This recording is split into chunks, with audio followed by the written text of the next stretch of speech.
Hey, it's Conrad Thompson. Thanks for checking out the podcast here on YouTube. Be sure to hit the subscribe button and the notifications bell. You'll get a notice anytime we upload some new content. And when I'm not asking Bruce, hey, how big was Batista's? Well, you know. One of the things I like to do is help people save money. And if you're watching this video right now and you're in a 30-year loan, man, you're overpaying your single biggest bill and you may not even realize it. I want you to do a little experiment for me. Take your calculator out, multiply your monthly house payment by 360 payments. That's how many payments there are in a 30-year loan.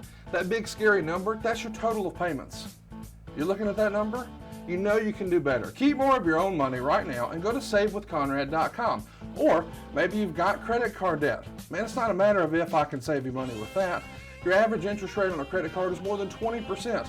And by the way, all the interest you pay on those credit cards, it's not tax deductible. Whereas the mortgage interest, well, that is tax deductible. So if you owe this debt, it's up to you how to pay it back.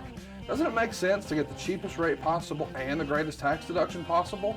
Find out how much money you can save right now for free at savewithconrad.com. You don't need perfect credit. Even scores in the 500s can be approved, and it's no cost out of pocket. But maybe best of all, we're licensed in more than 40 states. We can help more families than ever before. But how much can we save you? Find out right now for free with a quick quote from savewithconrad.com. Hey, it's Conrad Thompson, and you're listening to Something to Wrestle with Bruce Prichard. Bruce, what's going on, man? How are you? Just another day in paradise. Well, I'm glad to hear it. Anything exciting or eventful happen in your life besides nearly shitting your pants? What do you mean nearly? Well, you think I can't accomplish something? No, I know you can. You think I'm not capable? You think I could just come nearly to it? You know what? It's my apologies. I stand corrected. You've told me many times there's people who do and people who try. And you do shit your pants. There's three kinds of people. There's people who try, the people who give their best shot, and those people do whatever it takes. And you do whatever it takes to shit your pants on a regular basis. No, I try not to. Well, well, let's give it a shot. We're talking about Undertaker 98, 99 today. I took a peek at the notes, and I'm going to be honest as we head into this. There's a lot to cover. I don't see any chance we finish 98 and 99. We'll give it a shot though, and make the most of our time with Bruce today before he gets called away or nature gives him a call. Yeah, I got no guarantees on that. Well, it's going to be a shitty episode of Something to Wrestle. Buckle up, boys and girls. We're 6 weeks removed. Do you know if you go to type in that in your little emoji thing, if you type in SHIT, yep, the poop emoji doesn't come up. But if you type in POO, then the shit emoji comes up. I got you. What's up with that? Well, I mean, I don't think you're supposed to call it shit. Why not? I just don't think you're supposed to. Oh, poo-poo? Yeah, I mean, I don't think Apple wants you to call it that, is what I'm saying. I think they would prefer you. What's Apple matter? Well, because you're typing it on Apple phone, right? I don't know. Okay. I got on my blue phone here, this one. Let's talk about what you do know. You know that as we start in 1998, we're 6 weeks removed from the Montreal Screwjob. The last pay-per-view of 1997, Undertaker's opponent was Jeff Jarrett. He's 32 years old at the beginning of the year, but he's dealt with a number of injuries in his career. He's been on TV since 89, and it's crazy to think, time's sort of a funny thing. As we start in 1998, The Undertaker is Ricochet's age. And you go back and you see old interviews with Bret Hart, and he talked about how before he left the World Wrestling Federation, Taker was pretty openly talking to him about, hey man, I probably only got a couple years left doing this. And of course we know, fast forward 20 years, he's still at it. Did you think back in early 98, well, we probably only got Taker another year or two? Absolutely not. You knew he loved it too much and he'd find a way? Yeah, I always go back, and this has been a recurring story with guys like Taker, even Shawn, Austin, for that matter, that I always used to give the analogy of Bruiser and the Crusher. They were, good Lord, probably 60 years old and still in the ring. Just people wanted to see their entrance. People wanted to beat the shit out of somebody, and they didn't take any bumps. And people were happy to see him. I said, man, you'll be 75 years old. I said, as long as we can wheel you out on stage to raise your hands up, bring the lights up, people are going to be happy. And I still maintain that today. Well, one of the things I want to pick your brain on is how the Undertaker's booked, and we'll call it January of 98, on the heels of this really nice feud with Shawn Michaels that I guess you could go back to, SummerSlam, when Shawn accidentally cost the Undertaker the championship when he was the special guest referee, and Bret Hart walked away as champion. They worked together in September. They worked together in October. Of course, in November, the whole screw job thing happened. December, it feels like it's sort of a lame duck deal, and Undertaker's working with Jeff Jarrett. But by January, we're back. Well, I done get more lame duck than that. Yeah. But we're back in business with Shawn Michaels. Jeff knows I love him. Of course. But at the same time, in October is where we saw the debut of Kane. How difficult is it to sort of have, this is a casket match at Royal Rumble 98. Famously, it's where Shawn's going to hurt his back, but still Undertaker, is finally getting another rematch, this time for the world title against the guy who cost him the world title back at SummerSlam. But underneath it all, we know this is not really where we're going. We're trying to get to Kane. Talk me through that process. Is it challenging to have one of your top stars really involved in two top storylines at the exact same time? Actually, it's ideal because you can have, you just got more toys to play with. And looking at Kane and Shawn, from an opponent's point of view, couldn't be more different. You had Shawn that was ongoing, and that was a good deal. We had to finish that up before you could just move on to Kane and have that singular focus. So we still had to wrap up Shawn and Undertaker and let people salivate for the first time that you're actually going to see Undertaker and Kane. Did you always know that the plan was going to be Taker versus Kane, or did you at least flirt with the idea that maybe they would come together? I ask because I remember Paul Bearer being on Raw saying something like he couldn't find Kane, and it's almost implied that maybe Kane and Undertaker have mended fences and they're going to come together as a team. Of course, we know that doesn't happen. Was that ever even discussed as far as you know? At this point? Yes. No, not even remotely. The match at Royal Rumble we were teasing a minute ago. It's a casket match. Shawn gets the win. 20 minutes, 37 seconds. It's that backdrop over the top rope where he cracked his lower back on the casket that really put him on the shelf. But eventually there's some shenanigans. Undertaker tombstones Michaels from the apron into the casket. And at that point, China knocks down the referee. Los Boricuas and the New Age Outlaws hit the ring, and they all start attacking the Undertaker. Kane's music plays. He cleans house. It's quite the spectacle. But I guess we should mention that when Kane starts whacking away at this thing with the axe and then sets the damn thing on fire, this is a scary thing to look at. And I know there's magic involved and you get weird about telling us about the magic, but I'm sure you've got a great story about setting this damn casket on fire at Royal Rumble 98. Yeah, I got some stories you can't even tell on that one. But, it's, you realize that you find things out as you go along, and you may have in your mind, you envision things and you think of movies and how, shit looks so effortless in movies. In fact, you put some fucking gasoline on the damn thing and throw a match. Some bitch gonna go up in flames and it's gonna stay like 8-foot fucking flames forever. Well, in real life, that doesn't happen. Right. So you first, the uneducated would throw gasoline or whatever, some kind of accelerant, lighter fluid or what have you, and look at it and go, well, fuck, that was unspectacular. Is that even a word, unspectacular? I'm asking the English major over here. Yeah. I don't know. I'm just a hillbilly from Alabama. There you go. Oh, hell. I'm just damn redneck from Texas. Hurtful. Hence why I said whatever I said, that word that I don't know if it is actually a word. And you look at it, oh, hell, man. And then you realize, well, fire needs oxygen to breathe. Right. And if you're just pouring it on a flat surface, it's not going to burn. Not going to burn for any length of time anyway. And you're not going to get big flames because you're only looking at whatever that lighter fluid or whatever accelerant it is. And that's where we learned, okay, that's why we had to take the axe to it, to give it some air, give it some oxygen so the fire could breathe, so you can make big fire. Big fire. And big fire. I like big fire.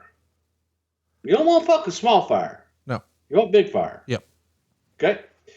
And so that's, as you're playing with this thing, it's like, okay, son of a bitch, man, we need some oxygen in this bad boy and make it burn, make it look great. And then you have to deal with the next thing, which is the most. You got to get excited about saving people all those dollars. They can limousine ride and jet fly now with that extra cash. And they can style and profile with a quick 10-minute phone call right now to 425-0105. That's 425-0105. Woo! SaveWithConrad.com. Most important thing is the safety. The safety not only of your performers, but also of the audience. Because you're in an enclosed area. So it was a little tricky, but we kind of got it figured out, and that's what rehearsals are for sometimes. And here's the other pro tip: if you're gonna try to recreate that, it's best to try and create it and or recreate it in the same environment in which you actually want to do it. Because if you do it outside, it looks one way. Yeah. You do it indoors, it could look completely different. Yeah.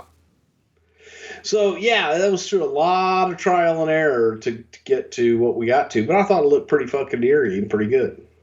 On the heels of this, now that the Undertaker's been burned alive, he's going to take some time off, and I believe not only to heal some injuries, but he's got a sick parent. I think it was his dad. How important was it to grant the Deadman this time off? I mean, he's like one of your most loyal soldiers, and if he needs a little time off, we figure a way to make it happen. Is that why we wanted this spectacular fire? Well, it was also a way to keep Kane and Undertaker apart prior to WrestleMania. You add into all of that the other issues that were going on, and his dad was not feeling well at the time, and Taker was looking to spend some time and help his dad out during this time, help his mom out with his dad. So it was an optimum time, and it gave you good reason. You know what? Go heal up a little bit. Go take care of your business that you need to take care of, and when the time's right, we'll bring you back at WrestleMania, and people will be happy to see the Deadman again. Well, he does take some time off, but when he returns at Raw, he comes back with the infamous promo where his coffin gets rolled out, lightning hits it, and he appears to challenge Kane for WrestleMania. And that program literally lasted forever. But I do think in hindsight, it probably gets glossed over in this particular era, simply because of Mike Tyson's involvement in the whole Shawn Michaels, Steve Austin thing. Obviously Tyson was mainstream pop culture, et cetera, et cetera. But when it comes to the legacy, what do you think is more important? The trio of Michaels, Austin, and Tyson, or Undertaker, Kane? Well, at that time, it would probably be, the whole Austin and Tyson, and that was the anointment of Stone Cold Steve Austin, and that took precedent. But at the same time, when you look at attractions and you look at, holy shit, Undertaker Kane was just as important. Chat me up about the first WrestleMania match. I mean, this thing's been built forever and ever and ever. Is there any concern that, man, these guys haven't really touched each other? I mean, I know they've worked together in Smoky Mountain, and I think they worked together when he was the evil dentist, but this is a different deal. Is there a concern that, hey, we know we've got them hooked, but what if the match is the shits? I don't think there was that concern. It was I think that when you looked at it, Glenn was accomplished. Taker obviously was, but having Glenn in there with Undertaker, I think that kind of alleviated any concern. And the story was what the story was.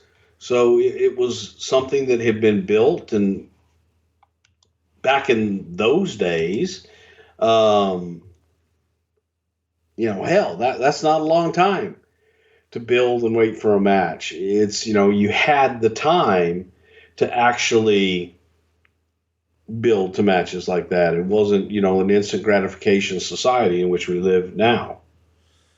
Let's talk about the match itself. Pete Rose comes out. He's heavily booed. He turns himself even more of a heel, talking about the whole Buckner deal.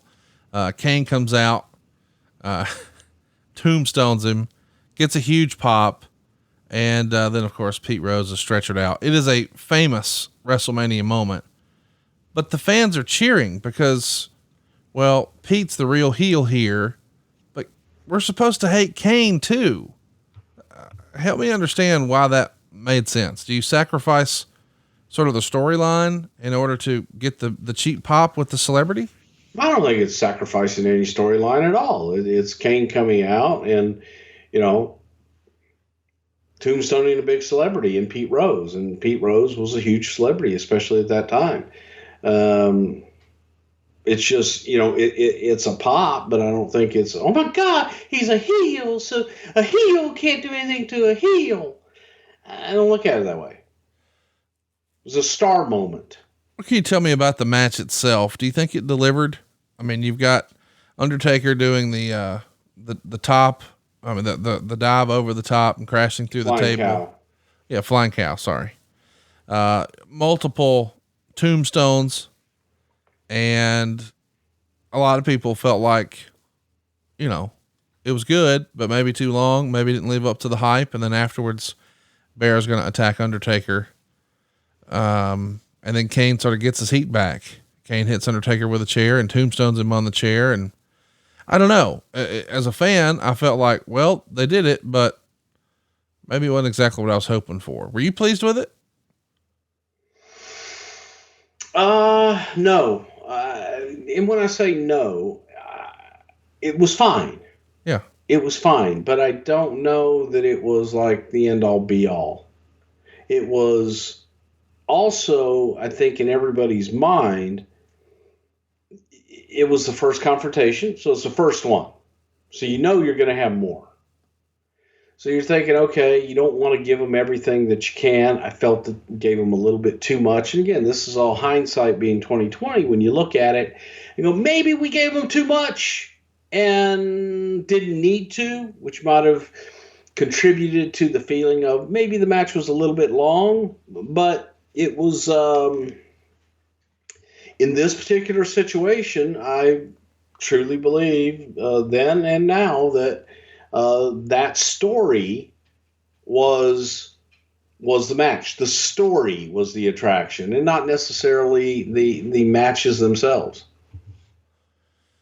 So let's talk a little bit about the rumor and innuendo surrounding WrestleMania 14, because when people think of 14, sure, they think of the Pete Rose thing, but they also think about the underground legendary story that Undertaker, being the locker room leader, was allegedly concerned that Shawn Michaels might not get the match in the ring or might not do business or whatever.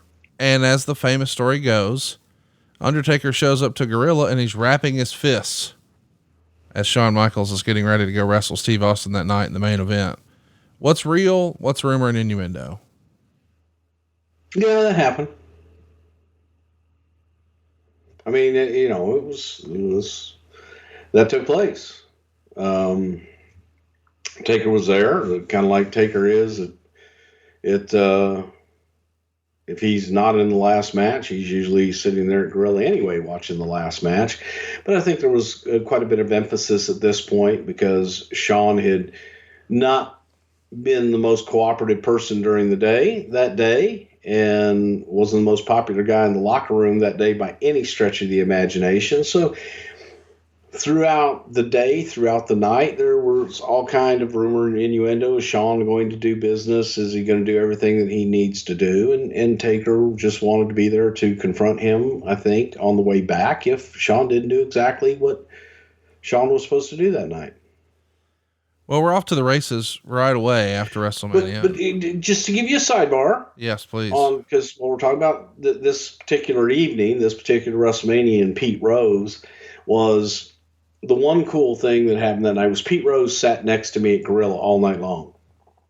And funny motherfucker, man. He was absolutely hilarious, and he was just talking about the business and everything under the sun. To the point where, how, like, remember how we were with Banya that day where, like, after an hour we were best friends and had known each other for our entire life type thing? Yes. Well, that's the way it was that day with Pete Rose. And I remember looking at Pete at one point in the conversation, and we're sitting there, and I said, he asked me a very inside question, and I forget what it was. But it was kind of like one of those, so how do you do that type thing? And I said, well, I'll be happy to share that with you. Tell me something. Did you do it? And he looks at me, gets a little smile on his face. I said, what? Did you do it? Meaning, did you bet on baseball? Bet on baseball, and during the thing. And he looked at me and he says, "You know what, Bruce? Because I didn't do anything that others weren't already doing, and I never, ever, ever bet against my team." So I thought that was cool, the way that he phrased it and everything. But it was just one of those candid moments for a minute where we were best buds and sharing things. So I'm like, yeah, okay, I'll go ahead and push my luck. But Pete was top notch, one of my favorite celebrities ever to work with. Well, if I was with you at the next pay-per-view, I would say, Bruce, how do you do that? Because it's Unforgiven, and it's announced that it's going to be an Inferno match. So some of our younger listeners may not remember this concept. Tell everybody what a Inferno match is and how this concept was first pitched, because it's maybe one of the crazier ideas in wrestling history. Well, good Lord, Kane's entire existence is based in fire. And the simple fact that he was maimed as a child in this horrible fire that was allegedly set by his big brother, the Undertaker, for God's sakes. So what better way to make his big brother pay for those sins than to actually scar his brother with the very flames that he had been scarred with? And when you're talking about different concepts and different matches and what can you do and things that had never been done before, you come up with what if right the ring were surrounded by fire. You have cage matches, you have Hell in Cells, you can have goddamn Indian, whatever the hell, Punjabi prisons. Yeah.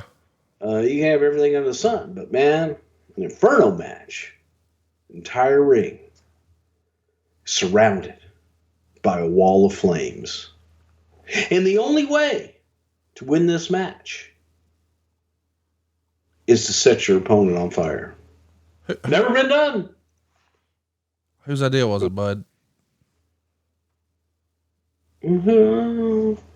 I think it's Russo. Is it yours? You think it's Russo's? I just assumed. Okay. It was yours? Might have been. And so did you ever ask anybody, hey, how do we pull this off?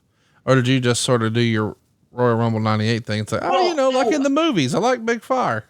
No, I look, and I think, I don't know that necessarily the Inferno match and the whole set your opponent on fire, that part, the idea stemmed from, what do you do? What if you surrounded the ring in fire?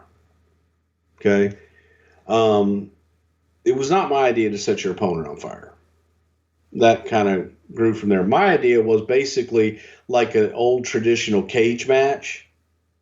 No one in, no one out. Paul Bearer's not going to be able to interfere. Kane's not going to be able to run. You got to finish it in the ring.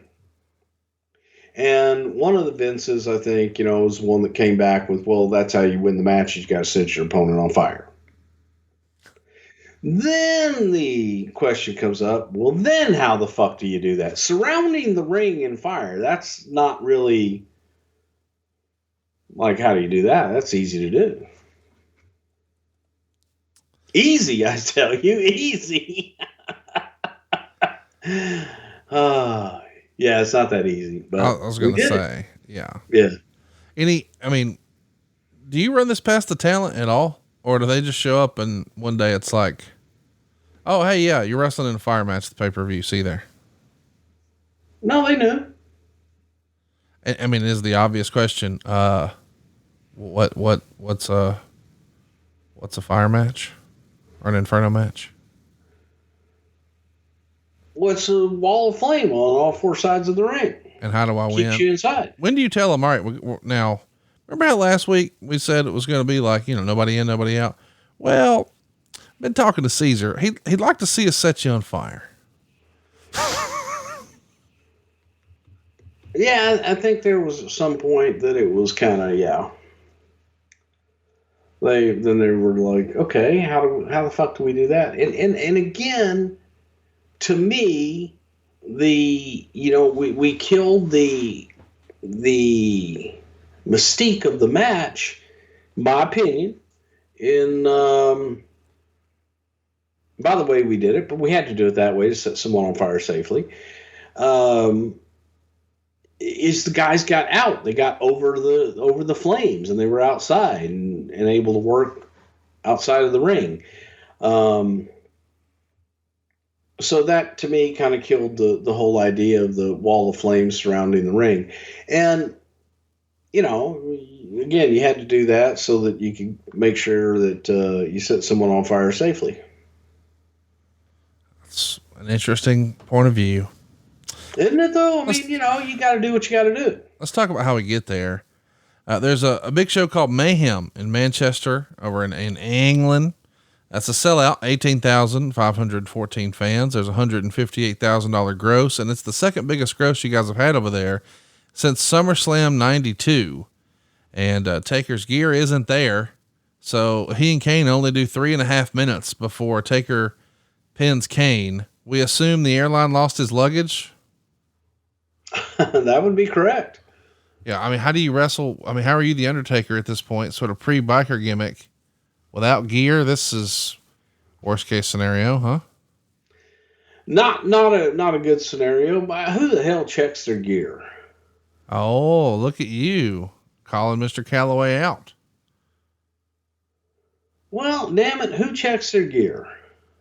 When you were Brother Love, you didn't check the suit? Oh, hell no. Okay. So all that you don't check your gear. All that was. Did I ever lose my luggage in any Something to Wrestle with shows? No. Did I ever show up without my gear? Well, in fairness, that was mom jeans, a t-shirt, and a blazer from '97. Did I ever show up without it? No. Remember that dust? Answer the question. No, you were always prepared. No, I didn't. So you're saying you're twice the professional Undertaker was? Just say it in a loud, clear voice. No, what I'm saying is that the airlines were less than professional by losing his shit. Yeah, there you go. That's a way. I haven't seen somebody backpedal that fast since the Combine. So on the way here, Kane and the Undertaker. Combine? It's a football. Is that like one of the windmill things? Yes, it makes grain. Kane and the Undertaker are going to fight in a graveyard, and then Kane's going to light their parents' caskets on fire. Yeah. Yeah.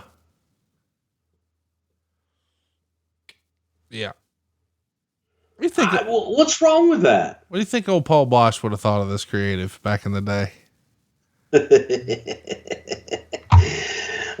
Yeah, well, hang on. Okay. Thank you for asking that. Okay. Do you know where the first coffin match was? I'm going to guess it was somewhere in Texas. It was in, fuck, oh shit. I tried to stand up and I got my earphones and my foot stepped on the cord and almost took my head off. The first coffin match was in Houston, Texas. You know who participated in that motherfucker? Dusty Rhodes. Dusty Rhodes was one of them. You know who his opponent was? Ivan Koloff. Oh, fuck you. You looked it up. No, I knew that. I didn't look up anything. Yeah, don't hold your hands up after you look at it. No, how would I have looked it up? I just knew that, and I swear I knew that just because I was trying to find what boots Dusty was wearing there because I thought I may have had them once. That's the only reason I knew. But how would you know that if you didn't look it up? I looked it up back then. I didn't look it up now. Back when? Buddy, I guessed them. So that was first. So Paul Bosch had the first casket match. Yeah, I get it. But then when Dusty lost, did he go to like Ivan's house and set his parents' caskets on fire or He tried to. Did he? Okay. He tried to, but at the time, Russia wasn't allowing Americans into the country. Now that makes sense. Yeah. So and you want to hear a good story about that? Not really. So, okay. Well, good. You're going to. There's a pallbearer union. What? There's a pallbearer union. There's no wrestler union, but there's a pallbearer. You can't make this shit up. The motherfucking pallbearers. Listen to you. The fucking pallbearers union showed up and said that you couldn't have someone take the casket on or off without having like a pallbearer. This is like one of those antiquated fucking deals. Like, you couldn't buy a casket until like sometime in the 90s. There's no pallbearers union. I ain't buying that. There sure as fuck was in Texas. I thought it was like a volunteer thing from people who knew him or whatever. Thank you. So did I. So, I mean, you find this shit out when you have a goddamn coffin match. Pallbearers union. And you can't get a casket because they don't fucking sell them to private citizens. So you got to build a pine box. Hang on. What is it? The Funeral Directors Association? No, it was like pallbearers union. These motherfuckers demanded that they had to walk the casket out because you can't do it and all this shit. And I'm like, what? Yeah. Holy shit, dude. They have an annual convention for the Texas Funeral Directors Association. It's at the Sheraton, by the way, if you're curious, over in the eSports Stadium in Arlington. See that? So do we want to go? I mean, we could exhibit, we could attend, or we could be a sponsor. Can you just be a spectator? Oh yeah, we can attend. Oh, does that mean be a spectator? Yeah, that's what that means. So they did it basically. Koloff like destroyed, when Dusty put him in the thing and closed the lid and gonna bear the big bad Russian bear, Ivan Koloff. We're gonna send him on his way, away from Texas, if you will. And then Koloff beat up that fucking coffin and he tore it all to pieces with his little red shovel all the way from Moscow. That Russian dude, whoever the fuck was running it at the time, had sent the Ivan to bear the American dream. But the American dream would not die. Would not be buried with his mama watching in Houston, Texas. Ain't gonna happen. Not on my watch. Well, on your watch, I'll tell you.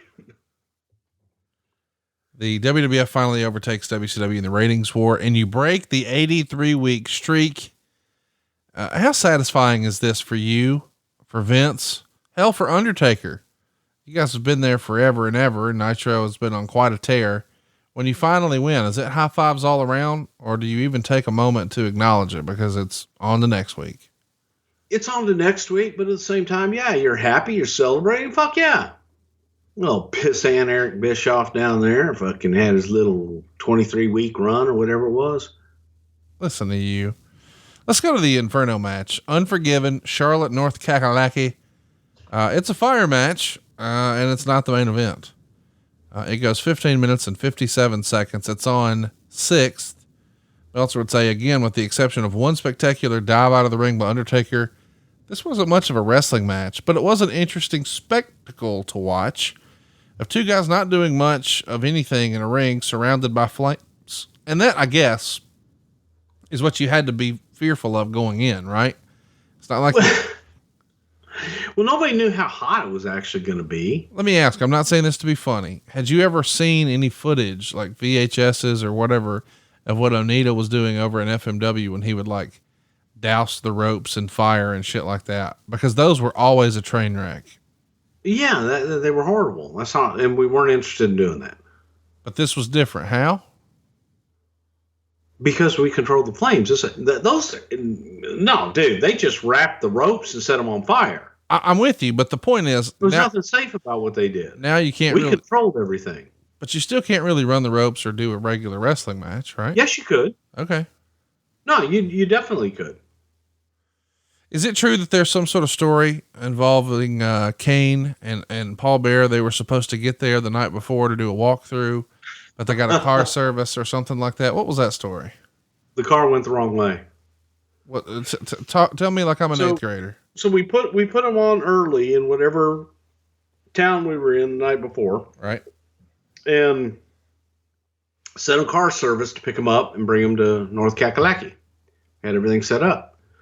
And they're driving along. The guy rolls the window down and says, hey guys, I'm sorry. Are we going to North Carolina? And it was like, yeah. And the guy had gone like about 70 miles the other way. So he had to backtrack another 70 miles. So, it was about 2 hours late. Because now they had to come back to the point that they were and then go to the building. So, yeah, it was a lot of fun waiting on them. It's interesting, too, because the day before, you guys were in Fayetteville, North Carolina. And you're only going to Charlotte. Which I realize if you're North Carolina challenged, you may not know how far away that is. But it's only like, 2.5 hours? But if you head the wrong direction, now it's a lot further. Yeah. So let's talk about a building full of people waiting on you. There is the big special effect where they're going to wrap up Kane's arm with some sort of protective sleeve under the ring while the crowd's distracted with the Undertaker brawling with Paul Bearer. And then, of course, Kane's ready for the stunt. Undertaker kicks Kane into the flames. He runs to the back. He's got an arm lit on fire. Meltzer would say kind of ECW style, and there was a lot of bad wrestling. But the well set up big spots of the match gave this or make the match more memorable. Wait a minute. Meltzer said ECW was bad wrestling? Yeah, he was pretty consistent about that. Oh, wow. You all agree on a lot of stuff. You just don't want to acknowledge it. No, we don't agree on much of anything. Well, you both like me and you both hated ECW. That's two things. Who said I liked you? Oh, that's fair. Okay. ECW, I'll give you. The next day, he liked you? Here comes, the story. The next day on Raw, Jerry Lawler and Paul Bearer having a conversation, and Paul Bearer says when he was 19, he was a virgin stud, and the Undertaker's mom was scantily clad, and she seduced him on the kitchen floor. Is this from your sick and twisted mind? And could you sort of lay the creative out to Bill Moody without laughing at the time?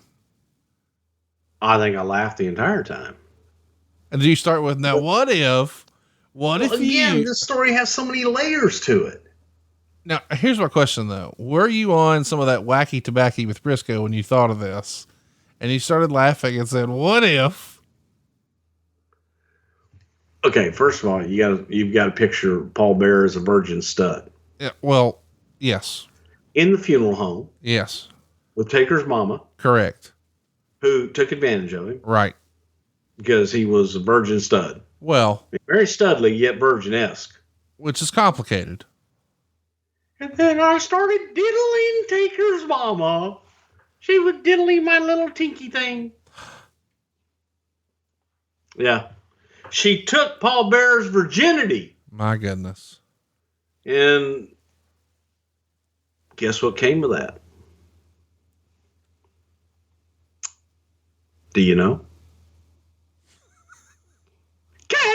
Oh, yes, Kane! He's my boy!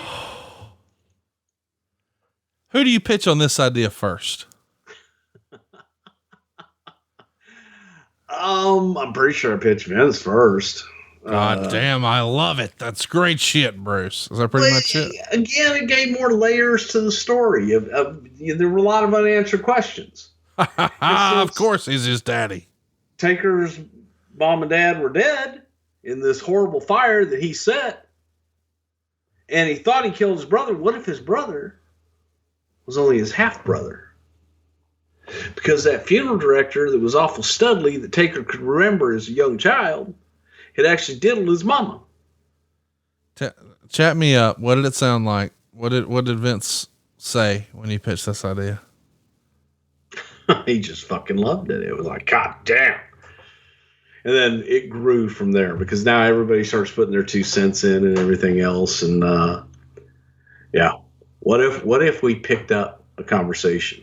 Just hypothetically, supposed to hear your old great close personal friend who was screwed over by the unprofessional airlines, Mr. Mark Calloway. Does he come to you and say, "Really, Bruce? You got Paul Bearer banging my mama now?"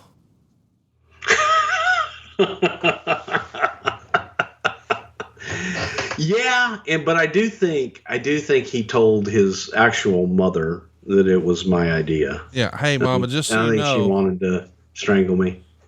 Yeah. She's such a sweet lady, though. I felt like. Did you call and apologize? Like, Mrs. Taker, I'm very sorry. Well, no, because Mrs. Taker was actually diddling Paul Bearer. Now, Mrs. Calloway, that's much respect and love for her. Okay. But Mrs. Taker, apparently, she was playing fast and loose that studly Paul Bearer. Got it. Virgin-esque. So, this is a fun line from Meltzer. He says, apparently they're building up to a DNA testing of Kane and Bearer to prove that Paul is indeed the father, which means he did indeed sleep with the Undertaker's mother. There was some talk of Jerry Springer being on the show to reveal the results of the testing, but the belief is Springer will be held off to play a more prominent role on the SummerSlam pay-per-view. I realize in hindsight that seems sort of silly, but context is king. Jerry Springer's show was hot in this era, was it not? Yeah, it was. But let me ask you this. Did any of that happen? No. Oh, so you're saying it was never. So Dave was okay. Let's wrong, move on. And Dave might have just made something up that was never discussed. That he just tried to play Booker and try to think like, oh, this is what they're going to do. And then when they don't do it because it was never discussed because it's a stupid fucking angle, well, they change their plans. Well, then Dr. Charles Worsley revealed without a shadow of a doubt Paul Bearer is Kane's father. So you didn't use Springer, you used the doctor. We used a doctor. Now, the question is, was that a legitimate doctor? Was that actually someone that Paul Bearer just got to say that he was the father of Kane? Dun, dun, dun. See, didn't think about that, did you? Did you? Yeah, I don't think so. We should also mention it over the edge. Taker comes out to support his old pal, Stone Cold Steve Austin, in his defense against Dude Love. And Taker winds up chokeslamming Pat Patterson through a table when he tried to interfere. How much did Pat love taking an Undertaker chokeslam? Oh, God. And he got up there for it, too. Not a face, it's a big gonna get it up the douchebag. It's a fuck it at your face. So the next night on Raw, they do something kind of cool. Undertaker comes out and essentially no gimmick. It's Street Clothes Jones here, and he's going to beat up LOD, Draws, DOA, Val Venus, and Papi Chulo. Until he gets Vince to come out. And the storyline here is that Undertaker has been used by Vince to beat all the wrestlers that Vince knew his handpicked champions could never beat. So without ever saying it, it feels like he's talking about Hulk Hogan or Bret Hart or Randy Savage. And he says that Vince never wanted him as champion to represent the company, and he always had short title reigns because of it. And he says then they all left for the money, but he stuck around because Vince gave him his big break. But Vince turns around and forces him to fight his brother and uses his own family tragedies to build TV ratings, even though he's never lost his smile. And instead, Austin rises to the top of the company and he wants a title shot. And of course, these are fair points. And Vince McMahon, being a fair boss, responds by saying Undertaker's mom's a whore. His mother's a whore. if he can beat his brother, he'll get a title shot. This is a great Vince Russo booking moment, is it not? There's no way. Yeah, I believe so. Your mother's a whore. Well, Mankind distracts Taker in the main event to help Kane win. And so that's how we start to set up King of the Ring 98. We should mention on the way here, Austin and Taker team up to take on Kane and Mankind in Madison Square Garden on June 5th. And it draws $391,575,000. Again, it's at Madison Square Garden, and it is the largest gate inside of the U.S. for a non-pay-per-view event ever. How remarkable is this to think that you're less than a year removed from where Vince had to sit down and tell Brett, I can't honor your contract. And now you're setting records left and right.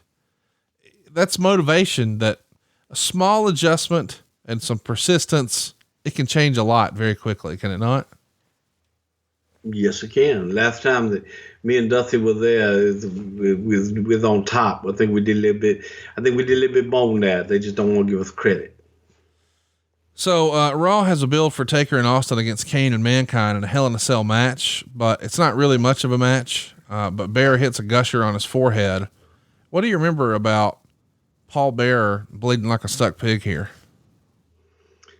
Well, baby, the pig and he was stuck. So how exactly do you expect him to bleed? This was kind of during the era of, I think, throwing too much on Raw and without having a firm plan for the future and knowing, okay, we're going to do this here, we're going to do that there. This was kind of the era of, by God, put everything out there and go. I want to mention too, disaster strikes right after this. Both Austin and the Undertaker are hurt. And as a result, the company has to cancel 3 live events. As a reminder, they're setting records in some markets, but now literally your top 2 acts are down and out. This is like worst case scenario, is it not? Yeah, absolutely sucks. And it's just absolutely snake bitten. What's interesting here is the Undertaker suffered an ankle injury. They think it's a cracked ankle with some bone chips doing an angle on June 16th in Austin, Texas. It was a location that was supposed to be Paul Bearer's house, and that's where he got hurt. Do you remember this injury where you're shooting some sort of outside on location footage and Undertaker gets hurt? Yeah, he basically turned his ankle and came down and fucked it up. So the next week on Raw, they're doing this angle, and Paul Bearer also suffers an ankle injury when Undertaker's throwing furniture around and something lands on him. Was there a backup plan for, King of the Ring 98 if Undertaker wasn't ready to go? Who would have been Mankind's opponent? Would it have still been a Hell in a Cell? What would you have done differently? I don't know that we had a backup plan. And that was, again, you go off of prognosis and diagnosis from doctors and hope everybody does what they're supposed to do and they're going to be able to go. And if not, if you don't have a promising plan, you don't go there. So they go on 8th. Everybody knows the match. It's the infamous Hell in a Cell from Pittsburgh, PA. I don't remember that one. What happened? 4.5 stars. Good God Almighty, they killed him. Where were you during the match? How freaked out was Vince? What can you tell us? The little details maybe we haven't talked about before. Are you in Gorilla next to Vince, or what's that look like? I was in Gorilla. I don't know where the hell Vince was. But I was at Gorilla for the whole thing because I remember distinctly looking for Pat Patterson for the match. So I knew what was coming up next, and I'm screaming for Pat. I'm all pissed off that he's not at Gorilla with me. And that's when I found out that Louis Dondero had passed, who was Pat's life partner. Yeah. And so now I'm watching the match through different eyes and just kind of like, holy shit. Obviously the same story has been told over and over again, that from the cage up top, not breaking like it was supposed to. And as we were told it would, And Mankind, the worst bump was one from the top of the cage to the ring with the chair that came in and slid and knocked his teeth out and everything else. It was an amazing match. It was an amazing spectacle. But, throughout it all, there's one of those moments where you're looking at someone like Mick and thinking, oh my God, it's gone too far, and you got to pull Mick back. You're thinking, okay, he's not going to admit, but then Mick is pleading and Mick is telling everyone, I'm fine, I'm going to go. And he goes back and gets in the match. I remember Terry Funk was not happy during that match, especially after the second bump and having to calm Terry down quite a bit. But yeah, it was one of those moments. Yes, you definitely remember where you were and what took place. And then after the match, Mick coming up and apologizing for not getting the thumbtack spot in, as he had thumbtacks sticking out of him all over the place. So, and here's the funny thing: we were all worried about Taker's ankle going in, into this thing. What do you remember talking to Undertaker before or after that match? Yeah. What do you remember his takeaway being from that silliness? Well, like silliness, I think, was that they were trying to do something different, and Mick really wanted to take this one bump, and everything was kind of laid out, and it's unfortunate. Sometimes mistakes happen, and in this situation, mistake happened. Dude, it's such a spectacle. I mean, do you think I think that's got to be top 5 most recognizable matches in WWE history. I mean, I'm not comparing it to Hogan Andre, obviously a different type of spectacle, but when people bring up like famous WWE matches, that's got to be top 5, right? They bring up any with me? I don't think so. Are you sure? That one time you beat that one guy with that Fernal Schnavitz. Yeah, but I reversed it. You did the reverse double vert. Yeah, yes, I remember now. With the chase. Yeah. This is without doubt one of the biggest spectacles ever. By the way, they're not done here. I think history sort of forgets that. Both Mankind and The Undertaker come out and involve themselves in the main event. And at this point, they're both super injured. This is a wild era. The wild, wild west almost, huh? It definitely was. This was, kind of the beginning of anything goes. And Steve was red hot, and you kept on having to look at, how you're going to top this, how you're going to top that. As a reminder, the creative in the main event is Undertaker is going to save his brother later on in the night from lighting himself on fire, and helps him win the title by hitting Steve Austin with a chair, and that causes him to bleed and lose. It's the first blood match. Austin did beat Kane the next night for the title, but it leads to Taker and Austin teaming up to face Kane and Mankind at Fully Loaded. Is the idea here in booking them in a tag match like this, hey, both of these guys are banged up, but we need them to sell pay-per-views. Let's put them in tag matches, and, maybe the other guys can sort of fill in the blanks for them. Yeah, hopefully. It's less work if you got a couple partners. It's. I'm sorry, I got to comment on the first blood match because I remember the particular incident, but I don't remember who the opponent was. I don't remember who it was, but Bill Watts had this finish one time and it's an old finish that had been used before, but where first blood match and the one guy is bleeding. Let's say the heel is bleeding, but the heel then takes the baby face's towel and wipes his blood on it and puts blood on the baby face and puts his blood on the towel. But in this particular instance, and God, I'm telling the story. I don't even know who the guys are that were in the match, but the heel was still bleeding. The babyface clearly wasn't bleeding, and Watts' excuse as to why because the babyface's towel was soaked with blood, so that it was the babyface's blood. But as a referee, you turn around and you look, and you see the babyface and his towel there. but then the heel's bleeding, but then you got to go, well, his towel's full of blood, so he must have bled first. You hated that finish.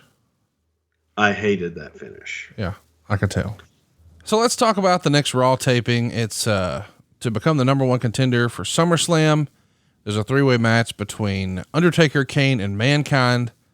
Taker doesn't show up, and Kane destroys Mankind and pins him. And then he unmasked to reveal it was Undertaker all along.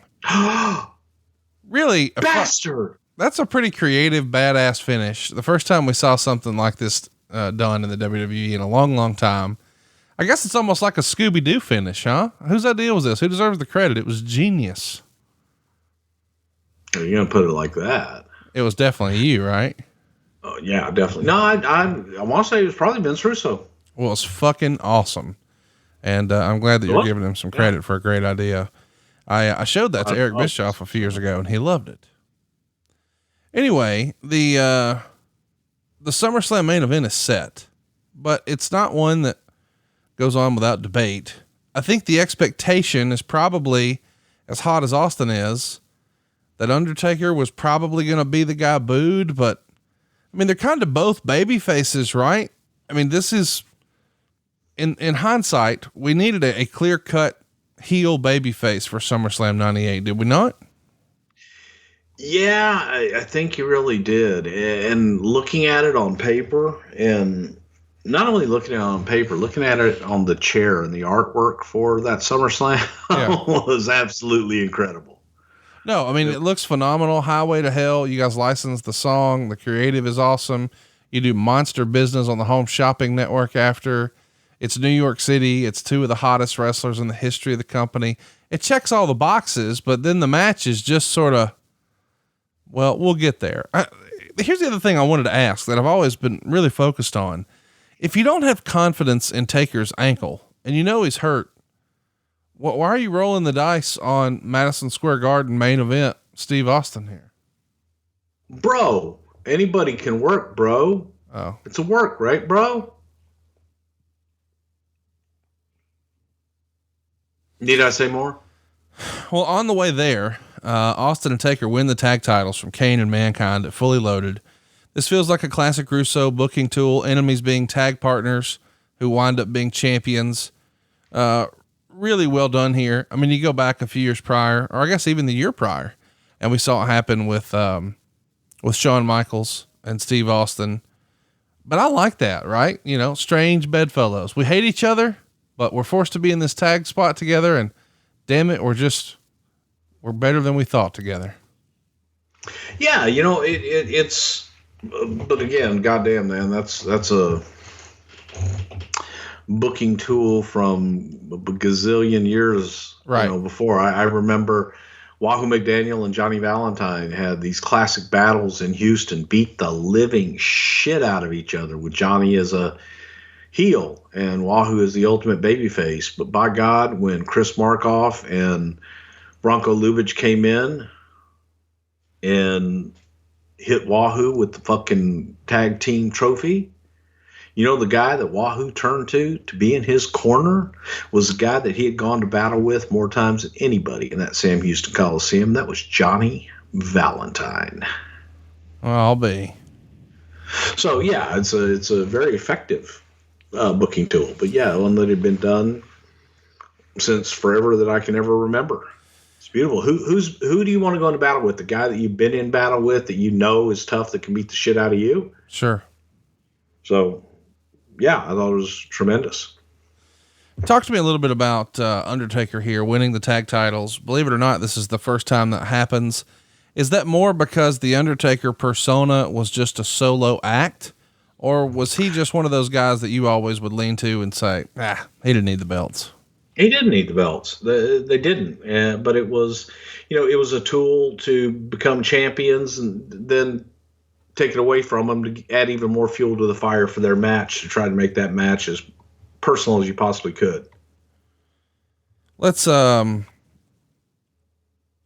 keep it moving here, and let's talk about the fact they're going to drop the tag straps, of course, back to Kane and Mankind on Raw. And that gets us closer to SummerSlam.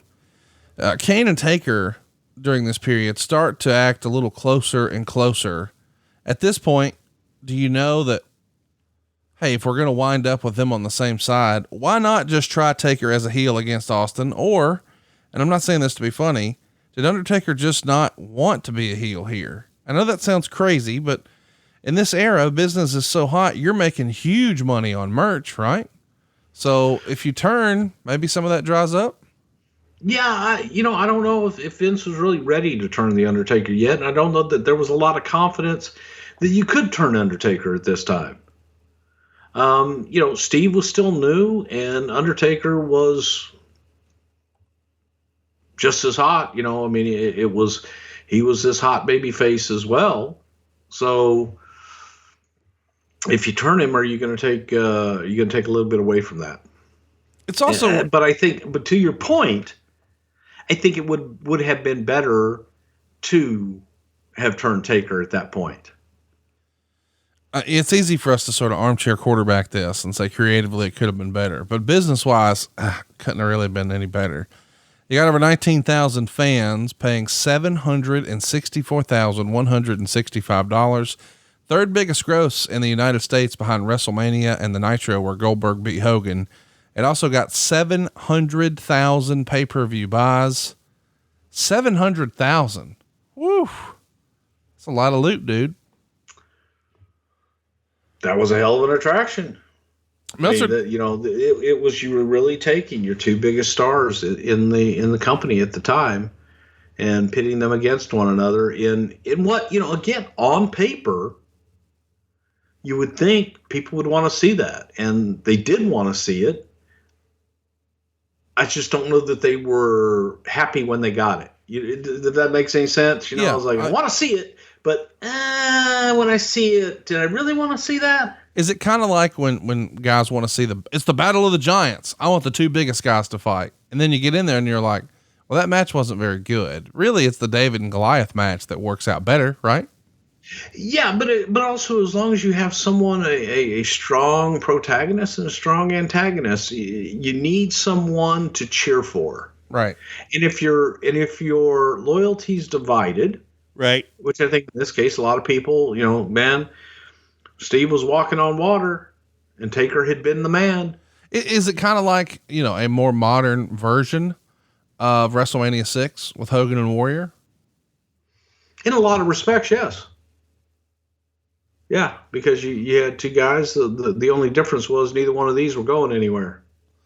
Right.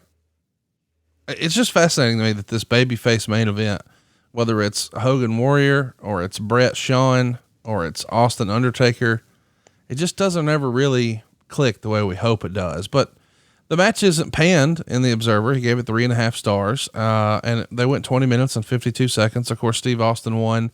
After the match, Undertaker teases like he's going to hit Austin with the belt, but instead hands it to him. But I think the most famous story from this match, and I'm curious, did you see it when it happened?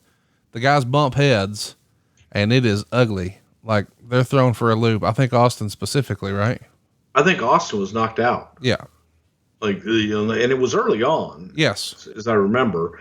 But Steve was pretty much basically knocked out, for a few seconds there and was trying to get his bearings back. The two had chemistry, but I just don't think the story was really there for, me to love or hate someone.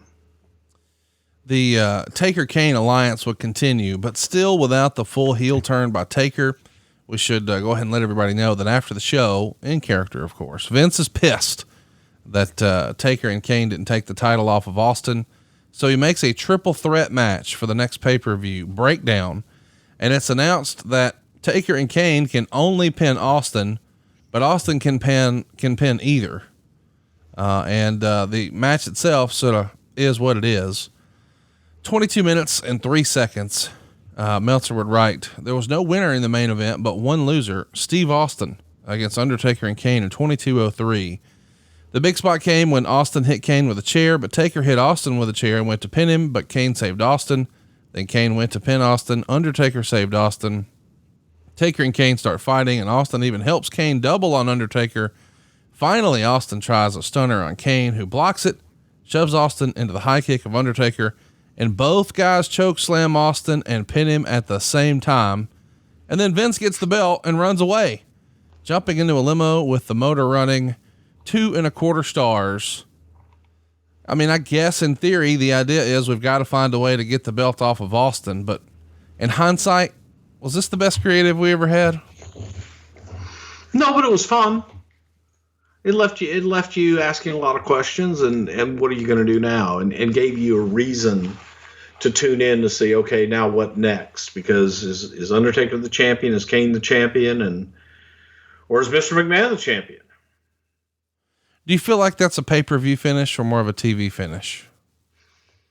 Like in my head, I feel like depends on where, but see, it really depends on where you're at. And you look back at television and pay-per-views versus old school television and pay-per-views. When I say old school television and pay-per-views, let's go back to the 70s and 80s where most of our audience probably wasn't even born yet. And the idea was you get your talent over on television in squash matches, and then you go to the live event.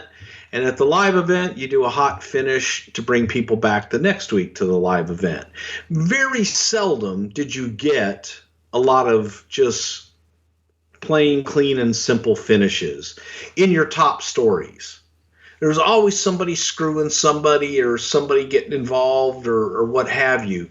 So it's a little different philosophy in how you want to look at things. I think that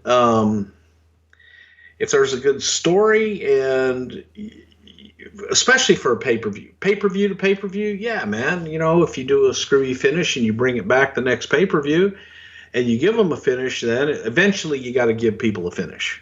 I think if you give a finish every single time, then it kind of gets boring. Right. Yeah, I could see that. You're breaking up the monotony, but I don't know. It does feel like a bit of a paradigm shift. Does it take Vince a while to come around to this sort of storytelling on pay-per-view? Historically, the TVs have been full of gaga and story, but the pay-per-views, hey man, this is the final resolution. But now that was, again, when it was... You gotta get excited.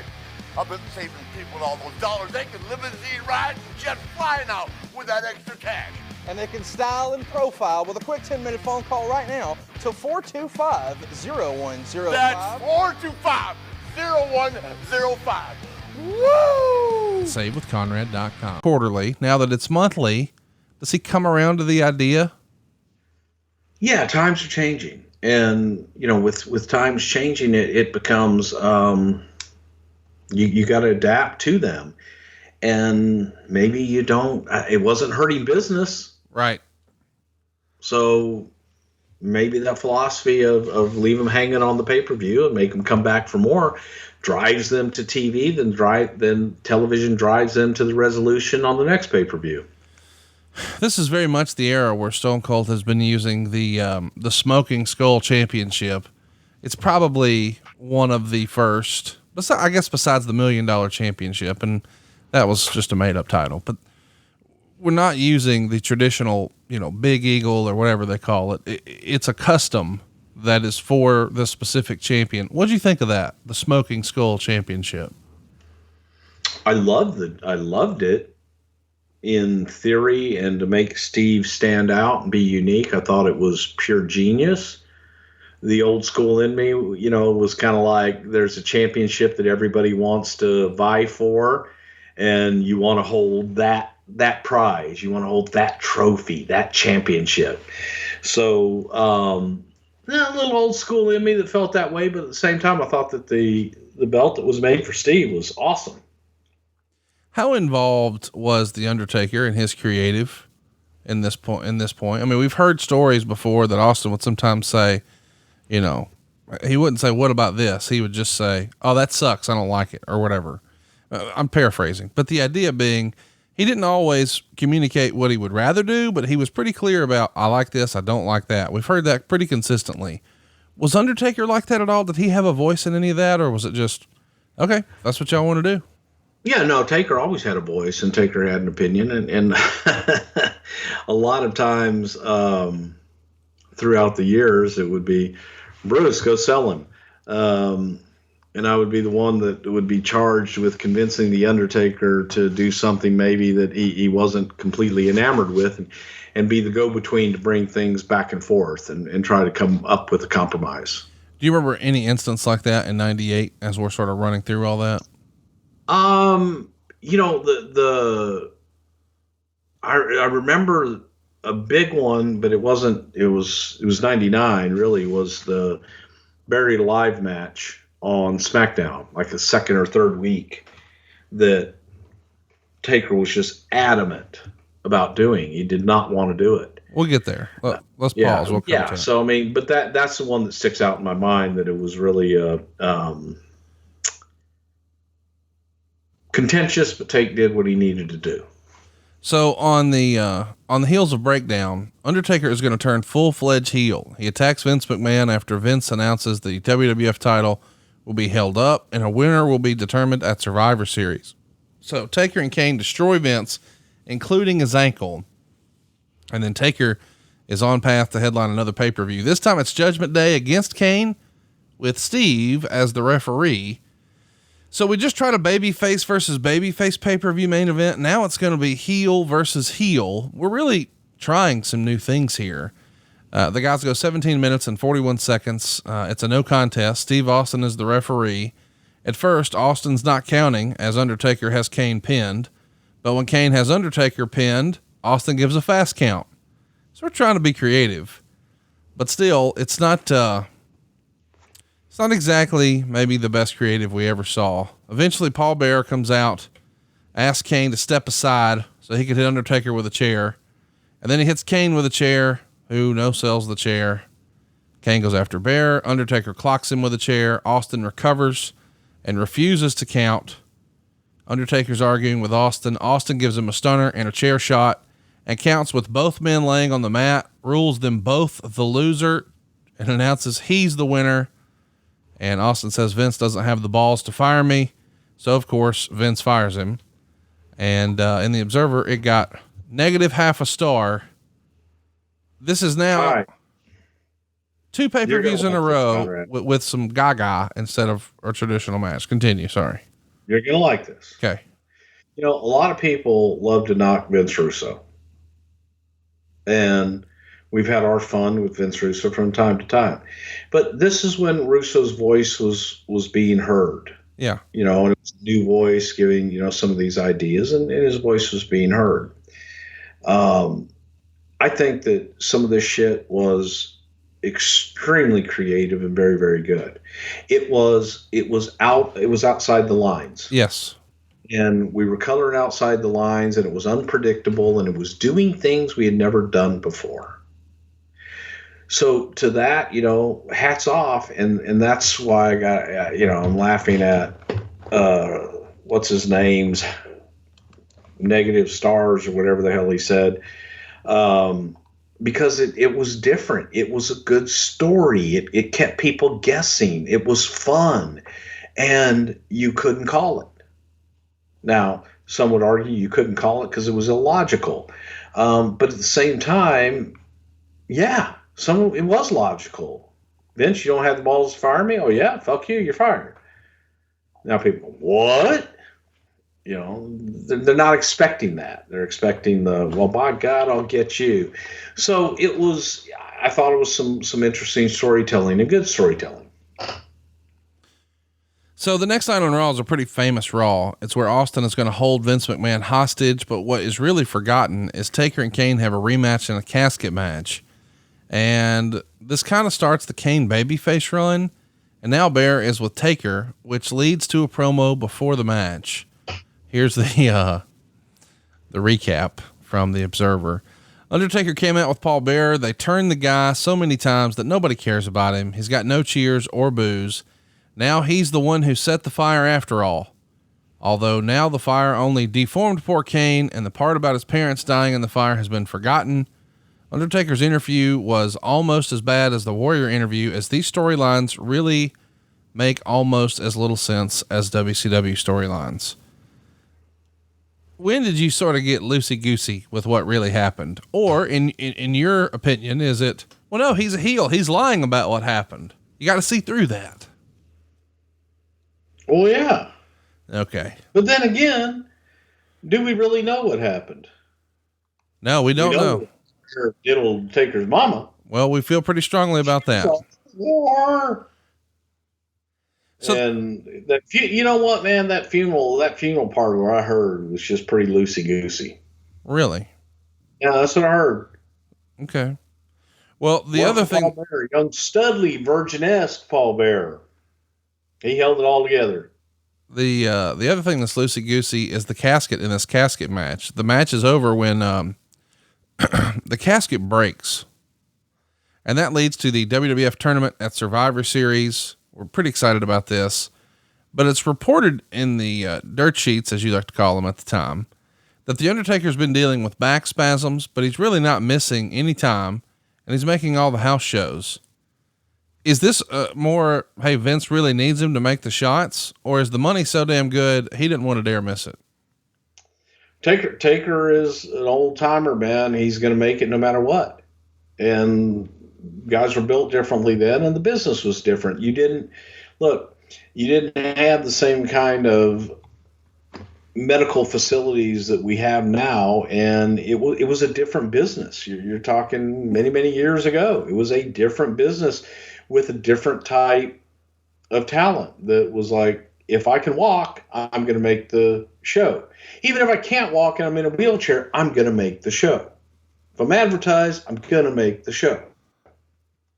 I got to tell you, it freaking tickles me that you just said medical facility. Hey, I wanted to ask, in this era, there's so many licensing opportunities because the WWF is just white hot. The Undertaker gets a comic book, which I didn't even really remember, but I found it in my research.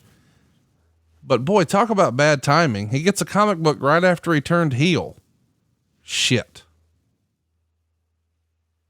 Yeah. I mean, it was, well, no, it wasn't just Taker. Like everybody, it was a comic book series that, everybody kind of had their own version of the comic books and stuff. Let's get to Survivor. Taker's was pretty damn cool though. I'm sure we'll see some pictures on Twitter when our show goes up. Survivor Series Deadly Game. It's Taker versus Kane. They go 7 minutes and 16 seconds. Meltzer would say that Undertaker desperately needs time off. He's hurting here, and it's obvious. He gives it a dud rating, but Undertaker continues. But at this point, the physical limitations are on full display. In the second round, Rock is going to beat Undertaker by DQ, and Meltzer would say there's no heat. Kane ran in, confronts the Undertaker, then chokeslams Rock for the DQ, therefore eliminating the Undertaker. Undertaker hits Earl Hebner for making the call, and then they brawl into the crowd. A lot of protection for Taker here, trying to do what they can, but we're really transitioning towards a change for the Undertaker. When do you first remember the whole Ministry of Darkness version of the Undertaker being pitched or presented? It was something just to, and I believe that was actually Taker's idea to want to become a little bit more demonic and more evil.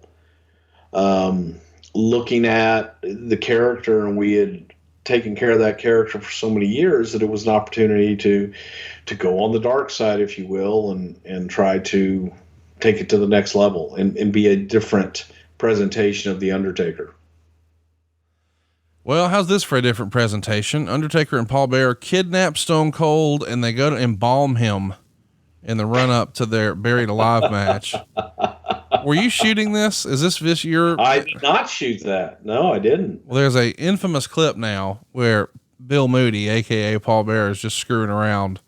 And so as Austin is laying on the slab and they're pretending like they're about to embalm him, he says, "Let's start here," or whatever, and goes to pull down Austin's trunks. And Austin goes from playing like he's knocked out to wide awake. What the fuck are you doing? It's great stuff. You got to have a little levity, a little ha-ha from time to time. So I just need to hear, what does it sound like when you guys in a booking meeting are sitting around? What if we embalmed him? Well, what would you do? I mean, of course you have to embalm. You got a goddamn pallbearer and a dead man. You got to embalm people. Could you do it without the union being involved? I don't know about the Embalmers Union, but Okay. I tell you what, you didn't notice there weren't any pallbearers involved. Well, there was Paul Bearer. But that's more Bear, Paul than it is Paul Bear. Right. We should mention before we get too deep in this ministry of the It's darkness. spelled differently. Yeah, sure. A little bit. There's a U and whatnot. Austin, Hogan, Goldberg, and Undertaker, all on the covers of TV Guide. 2 WCW top guys, 2 WWF top guys. It makes a lot of sense. Austin, Hogan, Goldberg. Was it an obvious choice from the WWF side? We want the other one to be Taker. Was anyone else even considered? I'm sure there were, probably Rock was considered. There are probably a lot of people considered, but this was, when you look at being on the newsstand with other guys, who would you want to pick? You'd want to pick somebody that's going to really grab their eye, and Taker was somebody that was just that. Help me understand, the man behind the character, Mark Calloway. We always get the vibe as fans that, man, he's just too cool for school. Never too high, never too low, just always sort of cool hand Luke about everything. Does he view it as an accomplishment? Is he excited to be on the cover of TV Guide? Does he think that's cool? Does he go pick one up, or is he like, don't be a Mark, Bruce. Who gives a shit? Oh, I'm sure he definitely was extremely excited about it. That's a big deal, man. Huge deal. For those that don't know what TV Guide was, every single checkout counter at every single grocery store, convenience store, pharmacy, you name it, everywhere was TV Guide. So to be on the cover of TV Guide, you were seen by gazillions of people every day. Well, from there, Taker starts speaking in tongues as part of his I could gift. never do that. That pissed me off. You couldn't speak in tongues? I couldn't speak in tongues. Give it a shot right now. Global not spaces, meet my crotch, shut your face, set your case, step a day in my dick, what chase, okay.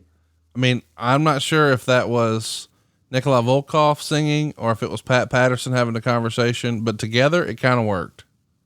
Well, yeah, they speak in tongues. So from here, the focus goes back to Kane, where Bear and Taker get Kane committed to a mental hospital with a straitjacket and everything. Boy, we're knee deep in the story. And now it's time for one of the more controversial moments that you're going to yell and fuss and cuss about as we discuss it. But it's the infamous angle where the Undertaker puts Stone Cold Steve Austin on the cross. It's a symbol. And raises it to make him look like he's crucified, like Jesus. Nobody wanted him to look like Jesus. Steve had no hair. Will you stop? Serious business. We've talked about this before. I know you're going to just keep saying it's a symbol, it's a symbol, it's a symbol. But clearly we're looking for some symbolism, and I get it. I'm not upset about it. I wasn't offended. I want to know what you think Taker thought of the creative to do this. I don't really remember, frankly. Obviously we did it and it was controversial, but I don't remember any pushback really. Well, there was pushback online, famously Bob Ryder from OneWrestling.com, which was probably the premier wrestling website back then. Like a couple hundred people were up in arms. He called it Raw is porn. I'm sure you at least heard that. The sexual nature of the product with the suckets and the scantily clad women. But now I think it's the religious overtone here that maybe made a few people say, fuck man, is there no line? Did you think when you first saw it, before doors are open and you know what the creative is and you see it in real life, does any part of you, I'm not asking where you offended, I know the answer there. Does any part of you think, man, we might piss some people off kind of the wrong way with this? Maybe we shouldn't do that. Does that even cross your mind? I think people ask that question. I didn't necessarily ask that question. I think that when it depends on how you view the product. If you view the product as entertainment, then it's entertainment, and you take it as entertainment and don't take it too seriously. So, those that had their beliefs had their beliefs. I don't particularly share those beliefs. do you remember any blowback or any discussion or any talent, or is there anything else you can tell me about the symbol? Again, I don't remember anybody pushing back on it at all. I think that for the most part, it was what it was, and those that had their comments made their comments. But nobody came to me like, "Oh my God, this is terrible." That didn't happen. Did you guys kind of agree, you know, maybe we shouldn't do that again? Or I'm just wondering, I mean, did you ever find the line? I guess is what I'm trying to, cause listen, as you know, I'm a big stand-up comedy fan, and I think in comedy, there are no limits. So you just try things, and the rules don't apply in a comedy setting. And I kind of feel like you think that about pro wrestling. Like, hey, the rules don't apply in pro wrestling. Nothing's off limits. That's not it. I think that there are certain aspects of entertainment that can be controversial, and depending upon your viewpoint, you may view it one way or the other. And that's provocative, and that will cause people to think and cause discussion and maybe get people engaged in a conversation about it, good and or bad. Not saying that it's something that is cut and dry, that this is good, this is bad. I think that it was provocative, and I think it was controversial. Those people that are going to take out of it are going to take out of it whatever they want to take out of it. Would you do it again? I mean, that's up for debate. But you're okay with wrestling being a thought-provoking form of entertainment. It doesn't necessarily need to be sort of a lowbrow popcorn movie. Don't have to think about it. It's a fun escape, blah, blah, blah, right? Should be all of those things. It should be a fun escape, but it also should get people talking and hopefully, you know, touch a button or two. Right. Hit the emotion button. Get someone mad, make someone happy. It's all those things. In your opinion, is there something, does go away heat exist? Is there such thing as bad heat, or is all heat good heat? No, I do think there's such thing as bad heat. And sometimes, you know, it's again, that's something that, is subjective, and that's something that everybody is going to have their own opinion on. Is there a place where we think we could draw the line between a fan hating a character for what, quote unquote, he did, versus we hate the company for what they did? Does that make sense? Yeah, it does.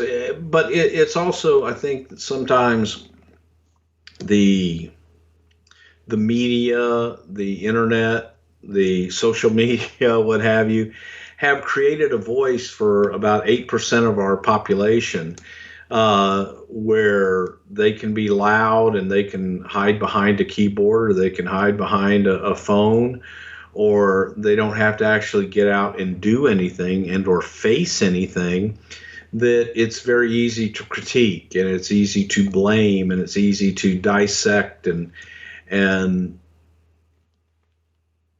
break it apart. But I think that it is all subjective, and there comes a point where it is, if it's something, you know, that from my vantage point, you look at, especially when my kids were younger, if you have trouble explaining it to your kids, you probably shouldn't do it. But that's my compass. And I try to throw back to that, and I would ask myself that question. Let's get to the last pay-per-view of 1998. It's Taker versus Austin in a buried alive match, just above Rock versus Mankind for the WWF title. So Austin's going to beat the Undertaker here in 21 minutes and 30 seconds. Meltzer would say, this is one of those deals where anything that could go wrong did. Undertaker is already limited, as he's been working for months without a rest on a broken ankle. Austin was suffering from an intestinal virus and had barely eaten the previous week. To make things worse, early in the match, he took a bump on the uneven dirt mound on his shoulder, which tore his oblique or abdominal muscle on the right side. He worked the rest of the match, feeling as if he was being stabbed in his side every time he moved his torso. He went to the hospital after the match and actually missed the television tapings, which says something, since he even made TV the day after he was dropped on his head by Owen Hart. So he was not himself, particularly as the match progressed. Austin used the stunner and threw Taker into the grave, and then left to chase Paul Bearer. Taker sat up and got out, and then there was a big explosion coming from the grave, and out came Kane. Taker low blowed him, went for the tombstone, but Kane got away and delivered a tombstone and threw Taker back into the grave. Austin then comes back out with a bulldozer. Somehow the bulldozer got stage fright and couldn't perform. Needed Blue Chew. While time stood still and Austin was looking totally pissed off. Austin started shoveling dirt into the grave, and eventually the bulldozer dumped one load of dirt into the grave, then didn't do a thing again for what seemed like an eternity. The whole scene was dead and took forever. Earl Hebner, I guess tired of waiting for a pop that wasn't going to come, raised Austin's hand, and the two shared a couple of beers. 3/4 of a star. You know, in the South, Bruce, there's a saying, this shit was snake bit. It felt like every time Undertaker wrestled Steve Austin, something bad happens. It never goes according to plan. It's not that they don't like each other or don't respect each other or aren't great performers. Fuck, man. If it wasn't for bad luck, they'd have no luck at all here. What do you remember of this shit show? Horrible. Yeah, it's just from the entries, but I definitely remember the front loader just not working, and no matter what you do, man, at that point, it's like, holy shit, this sucks. And yeah, it just pretty much sucked. To the point of, as far as, and I don't remember at the time if we had the IFBs to the referee or not, but thank God that Earl did what he did when he did, to just at least let everybody signify, hey, this is over, folks. Time to cheer and go home. Thank you very much for coming. By the way, concessions available out in the front lobby. Get yours.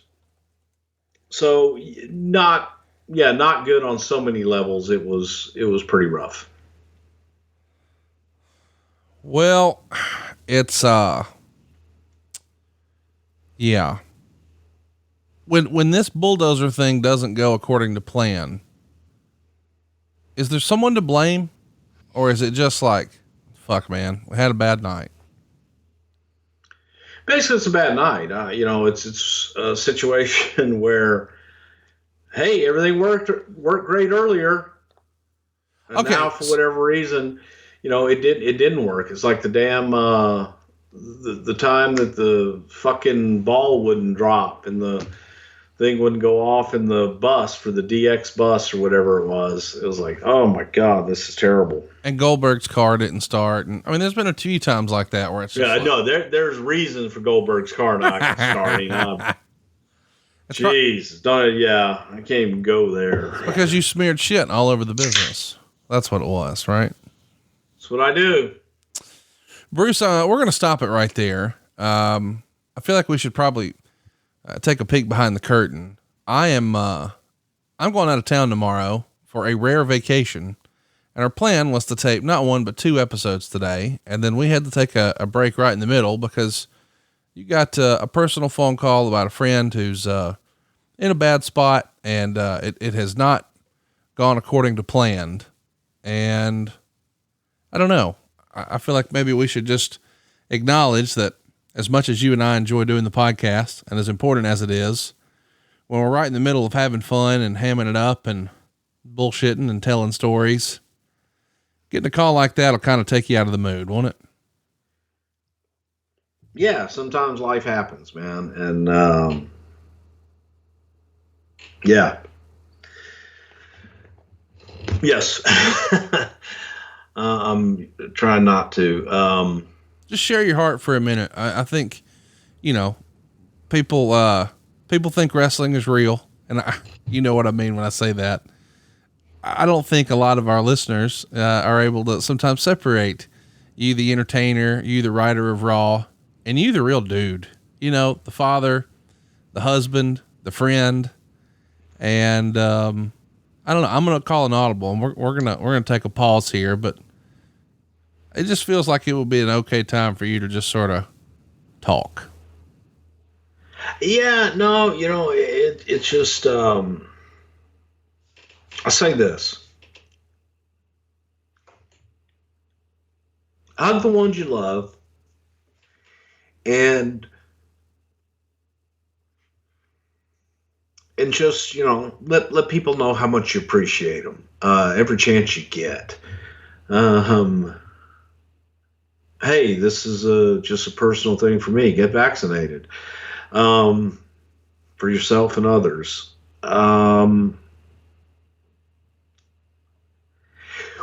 We often go through this life so quickly, and you take for granted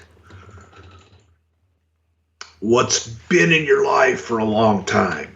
And when those things get adjusted, or the potential of them, you know, I don't know what I'm trying to say, man. Love your friends. Let them know you love them Before it's too late. before it's too late. And the folks that know, you know what I'm talking about. And BG, I love you, you fucker. And it just sometimes life happens, man, and you get hit, and it never happens when you, I don't know that you ever expect crappy news or things like that. But no one's dead. It's but it's still just friendships, and I hope that every one of you that is listening to my voice right now has the opportunity to have a friend for 50 plus years. And I hope that it's a lot longer, but I'm in a rough place. Just in general. You don't have to be eloquent with your words, you know. I don't know.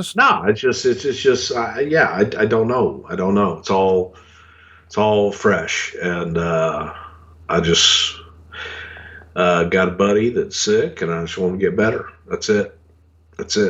Just want him to get better, and it hurts me that he's sick. So I want him to get better, and the fear inside of me of losing someone that has literally been my sounding board for every major decision I made in my life. I just want him to get better. I want him to be back to normal. I want him to be right. And that's it. Can't do anymore. Boys and girls, hug them while you got them. Tell them how important they are to you. And let's all send a shout out to Bruce's friend and send some positive vibes Bruce's way and to his friend's way. And we're going to go ahead and wrap this episode up. Now, if you're wondering, yes, I promise we will get to Undertaker's 99. And I had notes ready today for King of the Ring 2001. We're going to get there. Unfortunately, I'll be out of the country for a week. So we will not have a normal Something to Wrestle next Friday. But Bruce, if you're, I think they like the best ofs anyway in the remixes. Well, here's my commitment. As long as you're able, maybe we can try to put one in the can next Sunday, a couple days late, but we'll do our best based on your availability with your current circumstance. And I'll be back next Saturday night. So I'll be rip-roaring ready to go and ready for your call if and when you're ready, man. All right, man. Love you. Thank you. Boys and girls, I hope you enjoyed Undertaker 1998. 99 is coming your way soon, and so is King of the Ring 2001. And we'll be back with a bit of a bonus episode next weekend. Of course, you're going to get some sort of a remix or a best of next Friday, but at some point next weekend, if he's able, we're clicking record, and we're going to keep this Undertaker story going. We'll talk to you soon, right here on Something to Wrestle with Bruce Prichard. Rock on. Hey, it's Conrad Thompson. Thanks for checking out the podcast here on YouTube. Be sure to hit the subscribe button and the notifications bell so you get a notice anytime we upload some new content. And go save yourself some money right now. If you're in a 30-year loan or you have credit card debt, it's not a matter of if I can save you money. It's a matter of how much. Find out right now for free at SaveWithConrad.com.